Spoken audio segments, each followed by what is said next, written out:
beautiful day. So today I wanted to share with you my full moon routine. And I say like routine because these are the practices that I do when the moon is full that make me feel grounded, balanced, and help me to heal.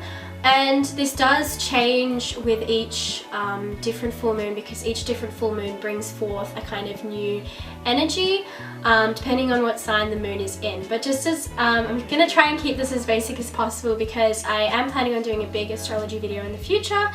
But just for now, the full moon is basically a time when we experience a lot of energy. Our shadow side is illuminated, our kind of problems are illuminated and visible for us to see, you know?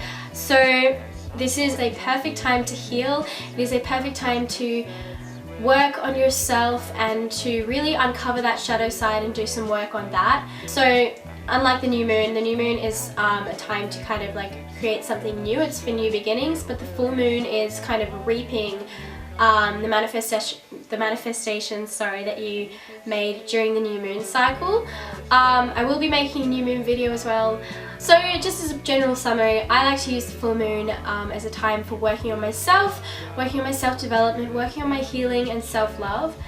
And depending on the energy, working on certain issues that may have come to light as well. At the beginning of the cycle, I will basically research. So I will look up which sign the moon is going to be in and what kind of energy this will be bringing in. I will also look at any planets that may have gone retrograde and see how that energy influences us. I'll look at asteroids and basically just give myself a rundown, write it in my journal, give myself a rundown of the kind of energy that I'm going to be working with, what I need to be looking at, what I need to be healing. I use a few different blogs for this. One of them is called Mystic Mama, there's the North Point Journal, there's a few others, there's a few Instagram accounts I follow as well. These books, I have been using them for a while, this isn't sponsored or anything, but Spirit Daughter, she does like full moon and new moon journals. So at the start of these journals they do speak about basically the energy that the full moon is going to be bringing and how the sign that it's in is going to be influencing us.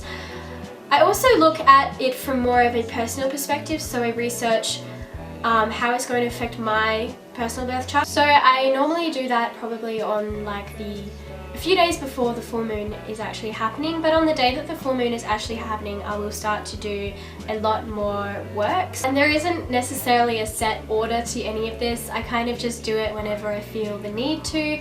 It's not like a kind of normal routine, I really base it off the way I'm feeling. Another thing that I do during the full moon is a smoke cleansing, so of course I will use either Palo Santo or a sage stick and I will cleanse my space, cleanse my body. Another way that I cleanse myself of any like energies that I don't want to carry forth onto the next cycle is I will either go for a dip in the ocean. Unfortunately it's winter at the moment so I can't really do that, but I'll either go for a dip in the ocean or I'll do like a salt scrub.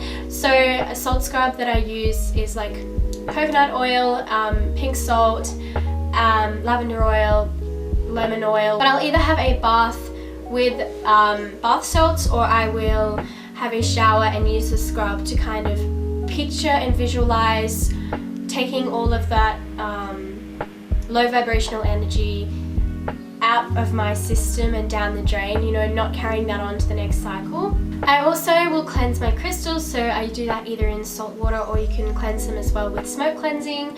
And then I put them out on my balcony so that they can bask in the full moon light. And I like to put on some incense, chill out, do some yoga, do some meditation, and then I like to do a tarot card spread. So I often do tarot, I'd say probably like most days I'll pull like a 1 card reading and just basically figure out what I need to work on. But during the full moon I like to do a few different readings. But for example I would do like 4 card spreads and then I will look up a deeper meaning to each of those cards and then apply it to my own situation and then focus on that as a grounds to what I need to be healing. As kind of like a conclusion to my full moon routine, I will do some manifestation. So I'll write down a big long gratitude list.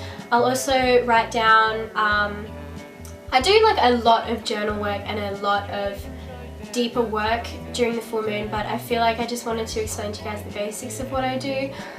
So I'll write down my manifestations, I'll write down my gratitude list, and then I will also write down the energy that I want to be releasing this cycle. So anything that has made me feel low or down, I will write that down, and I will kind of picture myself, you know, letting go of that, letting it out into the open. I do journal work by myself, so I do my own kind of gratitude list and my own energy healing, and then I also do use the Spirit Daughter books as well. She has some good journaling tips, and if you're just getting started with like full moon routines and self-care practices like that, then these are really good and really basic to use. And then as a kind of end to my full moon routine, I love to go to the beach at night and swim naked.